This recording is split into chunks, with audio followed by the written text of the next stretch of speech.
Everyone, आज date है 12 दिसंबर 2020 और सबसे पहले हम देख लेते हैं कि कौन कौन से इंपॉर्टेंट आर्टिकल इस वीडियो में हम डिस्कस करेंगे।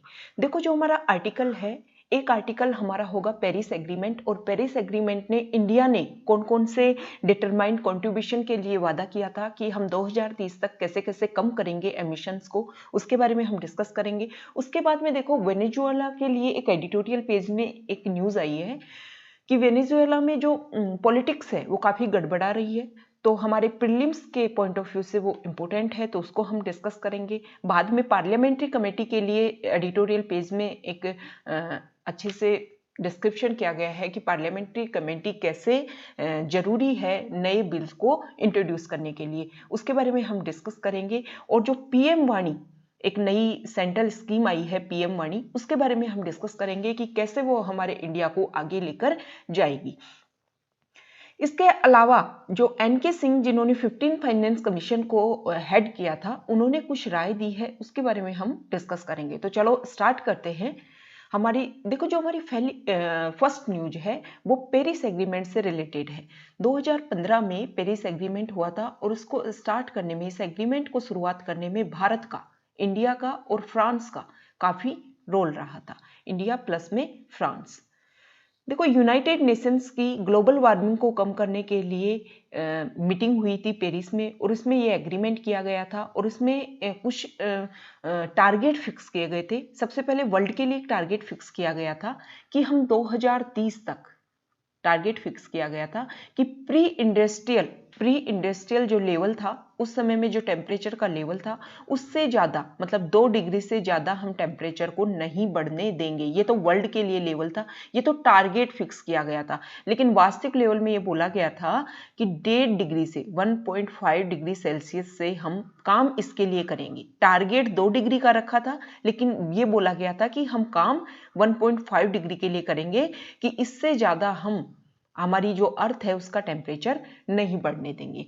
आगे इस आर्टिकल में बोला गया है कि देखो, वर्चुअल मीटिंग हुई है पेरिस एग्रीमेंट की, जिसमें हमारे जो एनवायरनमेंट मिनिस्टर हैं प्रकाश जावड़ेकर जी, उन्होंने बात बोली है कि इंडिया ने वायदे किए थे, 3 टारगेट फिक्स किए थे इंडिया ने इस एग्रीमेंट में। हर देश ने अपने नेशनली डिटरमाइंड कंट्रीब्यूशन डिसाइड किए थे, तो इंडिया ने भी 3 टारगेट फिक्स किए थे। इंडिया ने जो पहला टारगेट फिक्स किया था वो ये था कि 2030 तक हमारी जीडीपी का लेवल माना था 2005 को, कि हमारी जीडीपी का 33 से 35% तक हम क्या करेंगे, कम करेंगे, एमिशन को कम करेंगे। 33 से 35% तक एमिशन को कम करेंगे। एक दूसरा टारगेट ये लिया था कि हम जो नॉन फॉसिल फ्यूल्स हैं उनका यूज बढ़ाएंगे और उसको 40% तक इंक्रीज करेंगे। जो टारगेट ईयर था वो था 2030 तक ये काम करेंगे। तीसरा टारगेट था कि हम 2.5 से 3 बिलियन तक हमारा जो पेड़ों का जो एरिया है, ट्री कवर है, उसको हम इंक्रीज करेंगे। तो हमारे प्रकाश जावड़ेकर जी ने ये बोला है कि हमने तो इस चीज में, India is on track to reduce emission, India ने अपना जो टारगेट फिक्स किए थे उसके लेवल में काफी काम किया है। तो पहले तो उन्होंने बोला है कि हमने 21% तक हमारा एमिशन कम कर लिया है। कितना एमिशन कम कर लिया है? 21% तक हमारा एमिशन कम कर लिया है। दूसरा उन्होंने बोला है कि हमने नॉन फॉसिल फ्यूल, मतलब रिन्यूएबल एनर्जी का यूज कर लिया है। हमारी कंट्री में जो हम एनर्जी का यूज करते हैं उसमें 37.9% हम रिन्यूएबल एनर्जी का यूज करने लगे हैं। और उसके आगे उन्होंने बोला है कि पिछले 6 सालों में, 2015 में हुआ था ना पेरिस एग्रीमेंट, तो उन्होंने बोला है कि 6 सालों में हमने 15,000 स्क्वायर किलोमीटर हमारा ट्री कवर को इंक्रीज किया है। तो ये बोला है पेरिस एग्रीमेंट की जो वर्चुअल मीटिंग हुई है उसमें। आगे इस आर्टिकल में जो पूरे वर्ल्ड के हाई पोल्यूटर्स हैं उनके बारे में बताया गया है कि वर्ल्ड के जो टॉप 10 एमिटर्स हैं उनका नाम यहाँ पर बताया गया है, जिसमें चाइना है, यूरोपियन यूनियन है, इंडिया, जापान, कनाडा, ये इसमें बताया गया है। तो ये हमारा फर्स्ट आर्टिकल था। नेक्स्ट जो हमारा आर्टिकल है वो देखो, हमारे प्राइम मिनिस्टर और उज्बेकिस्तान के प्रेसिडेंट, उनके बीच में डिस्कशन हुआ है, कुछ एग्रीमेंट्स हुए हैं। दोनों ने मिलकर ये बात बोली है कि हम अफगान प्रोजेक्ट के लिए काम करेंगे, ये बात बोली गई है इस मीटिंग में। और आगे देखो दोनों ही देशों ने खुल करके आतंकवाद के खिलाफ साथ देने का एक दूसरे का वायदा किया है। तो आगे इस मीटिंग से और कौन कौन से एग्रीमेंट निकल के आते हैं वो जैसे जैसे न्यूज आएगी हम डिस्कस करेंगे। देखो जो हमारा उज्बेकिस्तान का जो मैप है ना वो हमारे प्रीलिम्स पॉइंट ऑफ व्यू से काफी इंपॉर्टेंट है।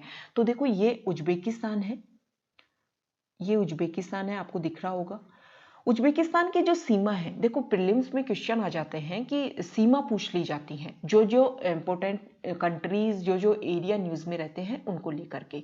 तो देखो उज्बेकिस्तान की जो बाउंड्री है वो कजाकिस्तान को, तुर्कमेनिस्तान को, अफगानिस्तान, तजिकिस्तान और किर्गिस्तान, इन देशों से इसकी बाउंड्री मिलती है। इसके अलावा जो उज्बेकिस्तान है और ये सारे कंट्री जो मैंने नाम लिए, कजाकिस्तान, तुर्कमेनिस्तान, तजिकिस्तान, किर्गिस्तान, ये सेंट्रल एशिया की कंट्रीज हैं और इनमें नेचुरल गैस के काफ़ी भंडार पाए जाते हैं। इसीलिए सारे जो देश हैं वो यहाँ तक पहुँच बनाने का प्रयास कर रहे हैं। इंडिया भी इसी लेवल पर काम कर रहा है और इंडिया ईरान के साथ में चाहबार पोर्ट को डेवलप करके और वहाँ से अफगानिस्तान को कनेक्टिविटी करेगा, हाईवे बना रहा है वहाँ पर, और फिर अफगानिस्तान के थ्रू इंडिया सेंट्रल एशिया में प्रवेश करने की कोशिश कर रहा है। देखो अफगानिस्तान की जो बाउंड्री है वो भी उज्बेकिस्तान को टच करती है। तो इंडिया का ये प्रोजेक्ट है सेंट्रल एशिया, इस एरिया में जो अफगानिस्तान है, हमें पता है टेररिज्म, आतंकवाद बहुत ज़्यादा, तालिबान यहाँ पर काफ़ी एक्टिव था उस पहले और अभी भी एक्टिव है साइलेंटली।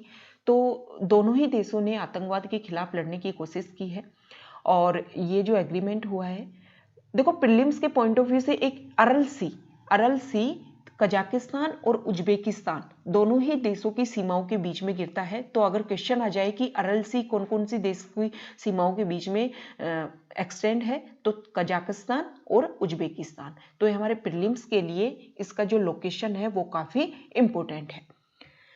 नेक्स्ट हमारा जो एडिटोरियल में, देखो वेनेजुएला में जो पॉलिटिक्स है वो काफ़ी गड़बड़ा रही है और इधर उधर हो रहा है। वहाँ के जो प्रेसिडेंट हैं निकोलस मादुरो और उनके अलावा जो उनके अपोनेंट हैं, जो असेंबली के स्पीकर थे जुआन गोइडो, इनके बीच में ये चल रहा है और काफ़ी पॉलिटिक्स हिली हुई है। तो देखो हमारे लिए भी, इंडिया के लिए भी काफ़ी इम्पोर्टेंट है वेनेजुएला, क्योंकि हम हमारा जो क्रूड ऑयल है वो काफ़ी यहाँ से इंपोर्ट करते हैं। तो यहाँ पर क्या पॉलिटिक्स होगी आने वाले समय में, इंडिया के लिए कैसे बेहतरीन हो सकता है, तो ये हम जो भी वहाँ पर नतीजा निकल के आएगा उसको हम डिस्कस करेंगे। देखो ये जो वेनेजुएला है ना वो ओपेक कंट्रीज का फाउंडिंग मेंबर था। अब ओपेक के बारे में हमें पता होना चाहिए कि ओपेक क्या है। तो देखो 1960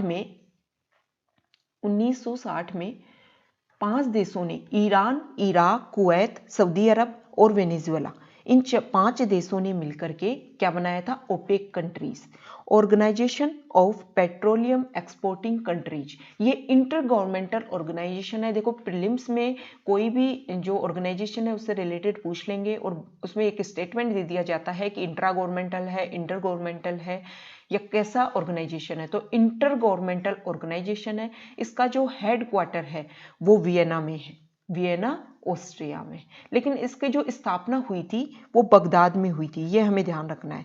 इसका हेडक्वार्टर वियना में है ओपेक का, और जो इसका क्या है, जो इसके फाउंडिंग हुई थी सितंबर 1960 में, वो बगदाद में हुई थी, ये हमें ध्यान रखना है, इराक में, सितंबर 1960 में। देखो ये जो मैप है ये वेनेजुएला है, लैटिन अमेरिका का हिस्सा है। इस तरीके से पनामा के थ्रू ये उत्तरी अमेरिका से, और ये जो मिडिल अमेरिका है उससे जुड़ा हुआ है। ये वेनेजुएला है, इधर कोलंबिया देश गिरता है, इधर गुयाना गिरता है और नीचे ब्राजील है। तो ये हमें ध्यान रखना है कि कौन कौन से देशों से इसकी सीमाएं टच होती है। प्रीलिम्स के पॉइंट ऑफ व्यू से काफी इंपॉर्टेंट है। नेक्स्ट हमारा आर्टिकल है, देखो हमारे 15th फाइनेंस कमीशन को हेड किया था एनके सिंह। उन्होंने एक सजेशन दिया है कि हमारी जो 7th शेड्यूल है ना उसमें चेंज होना चाहिए, उसके ऊपर ज़्यादा फ्रेश लुक होना चाहिए, उसमें कुछ चेंज करना चाहिए। अब 7th शेड्यूल क्या है, देखो हमारे आर्टिकल में हमारे कॉन्स्टिट्यूशन में कुछ आर्टिकल्स को स्पेशल रूप से डिस्क्राइब करके बताया गया है और जिन आर्टिकल्स को बताया गया है उनको शेड्यूल में इंक्लूड करके संविधान में अलग से उनको समझाया गया है विस्तृत रूप से, तो वो होती है शेड्यूल। तो 7वीं जो शेड्यूल है इसमें है डिवीजन ऑफ पावर्स, मतलब यूनियन लिस्ट, स्टेट लिस्ट और कंकरेंट लिस्ट। कौन कौन से विषय सेंटर के अंडर आएंगे, कौन से विषय स्टेट के अंडर आएंगे और कौन से विषय हैं जो दोनों मिलकर काम करेंगे। तो इसमें ये बोला गया है कि स्पेशल कुछ पावर्स हैं उनको इधर उधर करना चाहिए, ताकि सेंटर के द्वारा कोई भी लॉ बनाया जाता है उसको स्टेट अच्छे से इम्प्लीमेंट कर सके। आगे इसमें ये बोला गया है कि देखो योजना आयोग को हमने रिप्लेस कर दिया और उसकी जगह हम नीति आयोग ले आए हैं, लेकिन जो योजना आयोग जो काम करता था ना सभी चीज़ों को एक जगह इंक्लूड करके, उसके लिए भी हमें काम करना चाहिए। एक उन्होंने सुझाव ये भी दिया है कि जीएसटी का जो हमने कॉन्स्टिट्यूशनल बॉडी है 279 आर्टिकल के तहत इसको बनाया गया था और 280 के तहत आता है फाइनेंस कमीशन। तो इसमें इन्होंने बोला है कि इन दोनों के बीच में संबंध होने चाहिए और ये एक दूसरे के साथ मिलकर काम करें। नेक्स्ट जो हमारा आर्टिकल है, देखो इजराइल और मोरक्को इनके बीच में कुछ पैक्ट हुआ है और ये बात बोली गई है कि उनके बीच में काफ़ी दिनों से सीक्रेट डीलिंग चल रही थी और उसी का नतीजा ये पैक्ट निकल कर आया है। तो देखो ये हमारे लिए ज़्यादा इंपॉर्टेंट नहीं है, प्रीलिम्स के पॉइंट ऑफ व्यू से इनकी जो क्या है, जो इनकी जगह है, जो इनके कंट्री है वो काफ़ी इंपॉर्टेंट है। तो हम देख लेते हैं। सबसे पहले हम इजराइल को देखते हैं। देखो इजराइल के लिए साथ तो प्रीलिम्स का काफ़ी अच्छा नाता है। प्रीलिम्स में इजराइल से रिलेटेड काफ़ी क्वेश्चन पूछे जाते हैं। तो देखो जो इजराइल जो देश है वो यहाँ गिरता है मेडिटेरेनियन सी के पास में, मतलब भूमध्य सागर जहाँ है वहाँ पर ये इजराइल है। इजराइल की सीमा लेबनान से, सीरिया से, इधर जॉर्डन से और ये इजिप्ट और ये इधर मेडिटेरेनियन सी है, ये इजराइल है। तो ये हमें ध्यान रखना है कि किसकी सीमा किससे गिरती है। बहुत बार इसी एरिया को लेकर रिपीटेड क्वेश्चंस प्रीलिम्स में आते हैं। इसके अलावा हम मोरक्को है, मोरक्को जो हमारा अफ्रीका कॉन्टिनेंट है उसके बिल्कुल नॉर्थ और वेस्ट वाले पार्ट में गिरता है और ये स्ट्रेट ऑफ जिब्राल्टर के द्वारा जो यूरोप कॉन्टिनेंट है उससे जुड़ता है और स्पेन यूरोप का और ये मोरक्को रहा।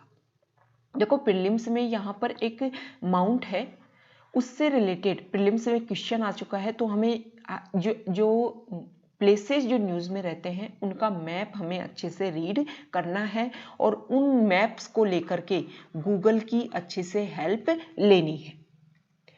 नेक्स्ट हमारा आर्टिकल जो है वो है, देखो सेंटर ने एक योजना बनाई है पीएम वाणी के नाम से, पीएम वाणी के नाम से। इस योजना में उन्होंने ये बोला है कि जो सभी लोग हैं, हमारे इंडिया के जो ज़्यादातर लोग हैं, उन सब के लिए इंटरनेट एक्सेस हो सके, लोग आसानी से इंटरनेट का यूज़ कर सके, इसके बारे में ये योजना बनाई गई है। देखो इस आर्टिकल की शुरुआत इस तरीके से की गई थी कि जिस तरीके से लगभग 3 दशक पहले एसटीडी मतलब फ़ोन की कनेक्टिविटी पूरे इंडिया में की गई थी, उसी तरीके से अब इंटरनेट की कनेक्टिविटी की जाएगी वाईफाई के थ्रू। तो ये जो पीएम वाणी है इसका जो फुल नेम है वो है prime minister wifi access network interface. ये हमें फुल नेम इसका नाम याद रखना है, क्योंकि देखो यूपीएससी जो एग्जाम है ना उसमें तो डायरेक्ट नाम तो नहीं पूछा जाता, लेकिन जो अदर एग्जाम्स हैं उनमें इनका फुल नेम पूछा जा सकता है। तो prime minister wifi access network interface ये इसका फुल नेम है पीएम वाणी का। देखो इस आर्टिकल का ये जो सेंटर की जो योजना है उसको शुरुआत करने का एक कारण ये भी है कि हमारी जो जनता है इसमें से लगभग ये बोला गया है कि रूरल एरिया में जो लोग हैं ना उसका तो नेट पर अवेलेबिलिटी ही नहीं है। अवेलेबिलिटी ना होने का कारण देखो, एक तो इनकम हो सकती है, लोगों के पास पैसा ही नहीं है, दूसरा ये है कि उनके एरिया में नेटवर्क ही नहीं है। तो ये जो योजना शुरू की गई है इसके थ्रू लोगों को बहुत कम रेट पर और इजीली नेटवर्क की अवेलेबिलिटी करवाई जाएगी। लोग इसमें क्या करते हैं, जैसे आपके एरिया में कोई भी वाईफाई का कनेक्शन ले लेगा और फिर आपको बहुत ही लो फीस पे आपको इसको जो नेट है उसकी अवेलेबिलिटी करवा देगा। इससे क्या होगा कि लोग अभी तक लोग देखो एंटरटेनमेंट के लिए या फिर और अपने किसी काम के लिए ही नेट का यूज़ करते हैं, लेकिन इस आर्टिकल में ये बोला गया है कि जैसे लोगों के पास में नेट बढ़ेगा तो लोग किसके लिए, टेलीमेडिसिन के लिए, एजुकेशन के लिए और किसके लिए, जॉब्स के लिए भी नेट का यूज कर सकेंगे। अब देखो जैसे ही गवर्नमेंट ये स्कीम ला रही है तो नेट का यूज ज़्यादा बढ़ेगा, और नेट का यूज ज़्यादा बढ़ेगा तो इस आर्टिकल में ये बोला गया है कि गाइडलाइंस भी बनाना जरूरी है इन चीज़ों के लिए, क्योंकि हमारा जो यूथ है वो यूज के ज़्यादा लॉस कर रहा है अपने टाइम का नेट से। तो ये गाइडलाइंस भी बनाना जरूरी है कि किस तरीके से यूज किया जा सकता है। जो हमारे टॉप लोग हैं हमारी सोसाइटी के, वो लोग आकर के लोगों को प्रमोट कर सकते हैं, उनको बता सकते हैं कि कैसे आप नेट का यूज कर करके अपनी लाइफ को बेहतर बना सकते हो। देखो इस आर्टिकल में कुछ डाटा दिए गए हैं वो हमारे लिए काफ़ी इंपॉर्टेंट है। पहला तो इन्होंने एक ट्राई का प्रोजेक्ट बताया है कि ट्राई ने एक पायलट प्रोजेक्ट शुरू किया था 3 साल पहले। ये जो वानी आर्किटेक्चर है इसका पब्लिक में एक पायलट प्रोजेक्ट शुरू किया था, और इसमें बोला गया है कि इससे लोगों का 10%, कितना, 10% नेट का यूज बढ़ा, और हमारी जीडीपी में लोगों का 1.4% इससे इंक्रीमेंट हुआ जीडीपी में। अब जीडीपी में इंक्रीमेंट कैसे होगा, देखो लोगों के पास नेट की अवेलेबिलिटी है, नेट की अवेलेबिलिटी है तो लोग ऑनलाइन ऑर्डर कर लेंगे, कुछ भी चीज़ मंगा लेंगे, ऑनलाइन डॉक्टर से सलाह ले लेंगे, तो हमारी जो इंडस्ट्री है उसमें इंक्रीज बढ़ रहा है इससे। ये बोला गया है, इसलिए गवर्नमेंट को ये चीज़ लगी है और इसको इंट्रोड्यूस किया है। आगे इसमें एक जो डाटा दे रखा है वो ये दे रखा है कि 2019 का ये डाटा है कि हमारे गांव की जो जनसंख्या है उसमें जो 100 लोग हैं ना, मान लो 100 लोग गांव के लोगों का लिया, उसमें सर्वे करवाया गया, तो इसमें बोला गया कि अभी तक सिर्फ 27.9 जो लोग हैं वो ही नेट का यूज़ करते हैं। तो अगर इजीली अवेलेबल होगा नेट तो लोग इसका यूज करना सीखेंगे, और जो अन्य जो लोग हैं जो इसका सब्सक्रिप्शन लेंगे, जो इसको यूज करेंगे, उनके लिए इनकम क्रिएट होगी। जो अन्य लोग हैं उनको लो प्राइस पे नेट उपलब्ध होगा, और जो हमारे सिटीजन्स हैं उनको एम्पावरमेंट होगी। देखो जो ये पीएम वाणी है वो किस तरीके से काम करेगा, तो ये देखो पीएम वाणी जो इकोसिस्टम है वो public data office aggregator, app provider, central registry और ये सब कुछ, while no registration would be required for PDO, PDOS, app provider will get themselves registered with DOT, department of technology through online registration portal सरल संचार। ये online registration portal है जिसमें आपको ना कोई रजिस्ट्रेशन फी देनी होगी और ऑनलाइन रजिस्ट्रेशन होगा, और यहाँ से इसको ये वाणी जो इकोसिस्टम है उस पर आप जाके काम कर सकते हो। There shall be no licence fee for providing broadband internet through these public wifi network. ना तो कोई रजिस्ट्रेशन फी होगी और ना ही कोई लाइसेंस फी होगी।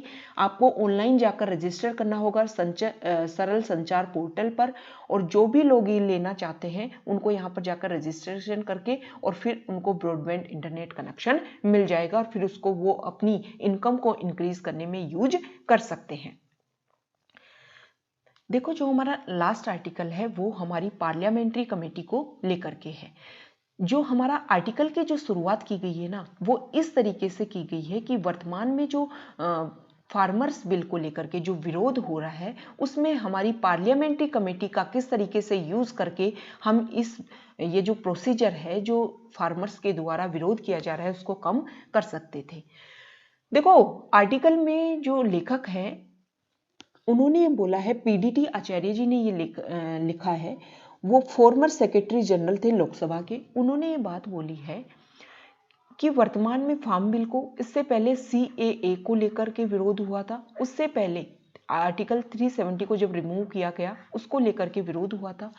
तो आर्टिकल में बोला गया है कि इन सारे विरोध को हम कम कर सकते हैं अगर हमारे जो रूल्स हैं, हमारी पार्लियामेंट के जो रूल्स हैं उनको हम सही ढंग से यूज करें। सबसे पहले इसमें प्रोसीजर बताया गया है कि कैसे आप यूज कर सकते हो। देखो, कोई भी बिल जब पार्लियामेंट के किसी भी सदन में आता है, चाहे लोकसभा में आए चाहे राज्यसभा में आए, तो उस बिल को आप पार्लियामेंट्री कमेटी के पास भेज सकते हो। लेकिन ये भेजने का जो अधिकार होता है ना, वो किसके पास होता है? लोकसभा में तो जो हमारा स्पीकर है उसके पास होता है, और जो हमारे किसमें, राज्यसभा में जो हमारे चेयरमैन होते हैं उनके पास ये अधिकार होता है कि वो पार्लियामेंट्री कमेटी के पास भेजें या नहीं भेजें। देखो, जो नॉर्मल बिल होते हैं ना, उनको भेजने की कोई ज़रूरत नहीं होती। नॉर्मल बिल मतलब जिन बिलों से जो हमारी सोसाइटी है उस पर डायरेक्ट कोई प्रभाव नहीं पड़ रहा है, उनको आप भेजो ना भेजो नहीं फर्क पड़ता। लेकिन आप बहुत बड़ा चेंज करने जा रहे थे इससे, समझ पा रहे हो ना? आप एक जो परंपरा चली आ रही है किसानों को अपना अनाज बेचने की, उसको चेंज करके आप उसका अल्टरनेट दे रहे थे। तो उसको, तो देखो, ये तो पब्लिक कंसेंट का मामला था और इसमें आपको पब्लिक कंसेंट चाहिए ही चाहिए थी। तो इस आर्टिकल में ये बोला गया है कि बिल आता है, उसको स्पीकर और चेयरमैन भेज सकते हैं पार्लियामेंट्री कमेटी के पास।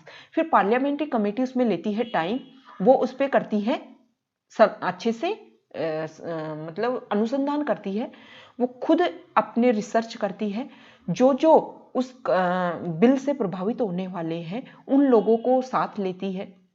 जैसे अगर ये बिल पार्लियामेंट्री कमेटी के पास जाता तो पार्लियामेंट्री कमेटी बहुत सारे एसोसिएशन, जैसे फार्मर्स एसोसिएशंस और डायरेक्ट पब्लिक से, या बहुत सारे इंस्टीट्यूट हैं उनसे सलाह करती, फिर जो भी रिकमेंडेशन होती वो इनको वापस सदनों को भेजती और फिर सदन एक बेहतर बिल इससे बना सकते थे। आगे इसमें बोला गया है कि ये चीज़ें क्यों नहीं हो पा रही हैं। देखो, जब सरकार मिलीजुली सरकार होती थी ना, कोएलिशन वाली सरकार होती थी और अपोजिशन में अच्छा पावर होती थी, तो अपोजिशन प्रेशर करती थी कि आप बिल तो ले आई, लेकिन आप उसको पहले पार्लियामेंट्री कमेटी को भेजो। अब पार्लियामेंट्री कमेटी में अपोजिशन के लोग भी होते थे, फिर उनमें रिकमेंडेशन दी जाती थी और अच्छे बिल निकल कर आ जाते हैं। अब है मेजोरिटी में गवर्नमेंट, इस आर्टिकल में बोला गया है मेजोरिटी में गवर्नमेंट है, और जो मंत्री हैं, जो मेंबर ऑफ पार्लियामेंट है, वो चेयरमैन और उनके ऊपर प्रेशर बनाते हैं कि आप इनको पार्लियामेंट्री कमेटी को मत भेजो, डायरेक्ट पास करवा दो।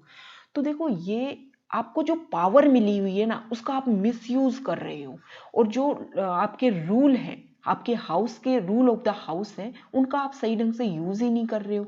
तो ये इस आर्टिकल में बोला गया है।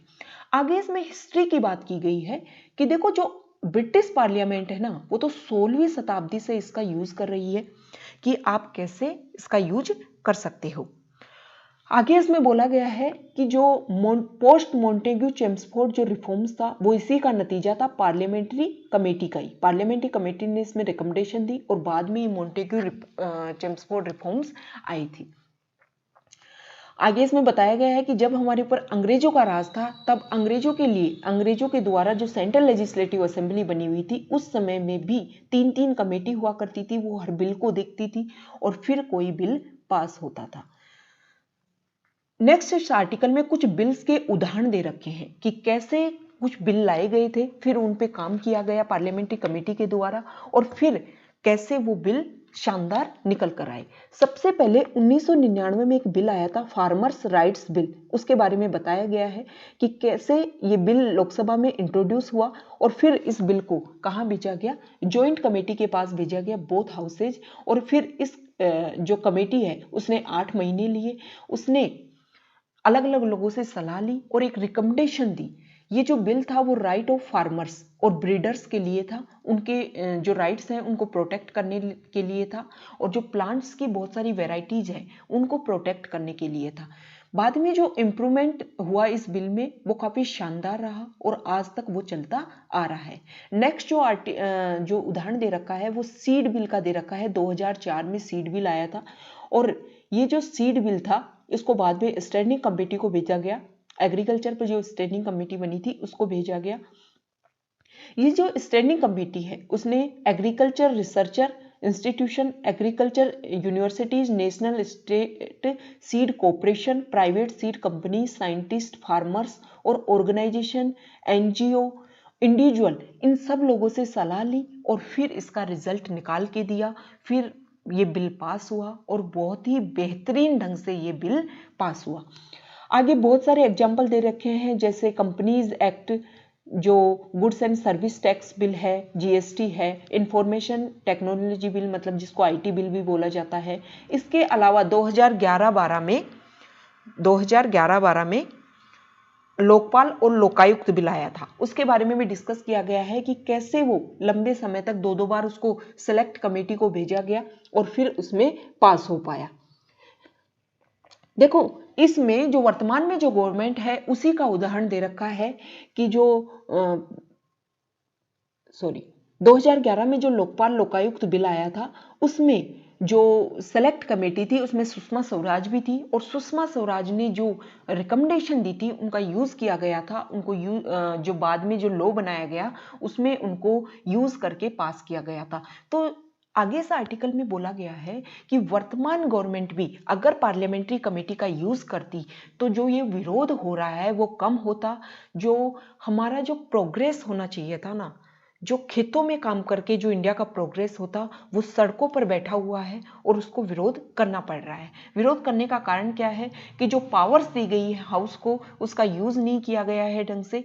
तो इस आर्टिकल में लास्ट में इस तरीके से बोल के कंक्लूड किया गया है आर्टिकल को कि जो आपको राइट्स दिए गए हैं अगर उनका गवर्नमेंट सही ढंग से यूज करके लॉ नहीं बनाएगी तो इसी तरीके से विरोध प्रदर्शन बढ़ते रहेंगे। तो गवर्नमेंट को इस बात में अवेयर होना चाहिए और जो भी रूल्स बने हुए हैं उनको हमारे पीपल्स के भले के लिए, उनके लोक कल्याणकारी कार्यों के लिए उनका यूज करना चाहिए। और जिस भी सेक्शन के लिए, सोसाइटी के जिस भी सेक्शन के लिए आप कोई लॉ बना रहे हो, कम से कम उस सोसाइटी के उस सेक्शन से तो पहले आपको कंसेंट लेनी चाहिए और आम सहमति बनाकर ही कोई बिल पास करना चाहिए और उसको लॉ का रूप देना चाहिए ताकि बाद में जो परेशानियां क्रिएट हो रही हैं वो ना हो। तो ये आज का हमारा आर्टिकल था, डिस्कशन था। देखो, जो हमारा रेगुलर जो डिस्कशन रहता है उसमें हम लास्ट में एक चीज करेंगे कि जो इम्पोर्टेंट जो हमारे प्रीलिम्स के स्पेसिफिक वर्ड आए हैं उनको हम डिस्कस करेंगे। तो आज जो हमारा जो डिस्कशन था, जो इसमें इम्पोर्टेंट वर्ड थे, देखो कुछ तो प्लेसेज आज हमने डिस्कस किए, जिसमें एक तो उज्बेकिस्तान जो देश है वो हमारे लिए काफ़ी इम्पोर्टेंट है, उसकी आपको लोकेशन देखनी है मैप में जाकर के। उसके अलावा वेनेजुएला, अब वेनेजुएला के थ्रू हमने ओपेक को डिस्कस किया है तो ओपेक इम्पोर्टेंट है। उसके अलावा इजराइल काफ़ी इम्पोर्टेंट है, मोरक्को हमारे लिए इम्पोर्टेंट है। और नेक्स्ट जो है वो पेरिस एग्रीमेंट क्या था और उसमें इंडिया ने कौन कौन से समझौते किए थे, कौन कौन से हमारे जो नेशनल डिटरमाइंड कंट्रीब्यूशन थे वो हमें याद होने चाहिए। इसके अलावा जो लास्ट जो हमने पीएम वाणी है वो डिस्कस किया, तो हमें पता होना चाहिए कौन से मिनिस्ट्री के अंडर आएगा। और इसमें हमने ट्राई वर्ड डिस्कस किया, तो ये हमें डिस्कस करना है। ये प्रीलिम्स के पॉइंट ऑफ व्यू से हमारे इंपॉर्टेंट टॉपिक हैं, इन सब को जा करके गूगल सर्च करना है और अलग से एक रजिस्टर मेंटेन करना है जो प्रीलिम्स स्पेसिफिक होगा। ठीक है, तो ये आज का हमारा डिस्कशन था। Okay, thank you.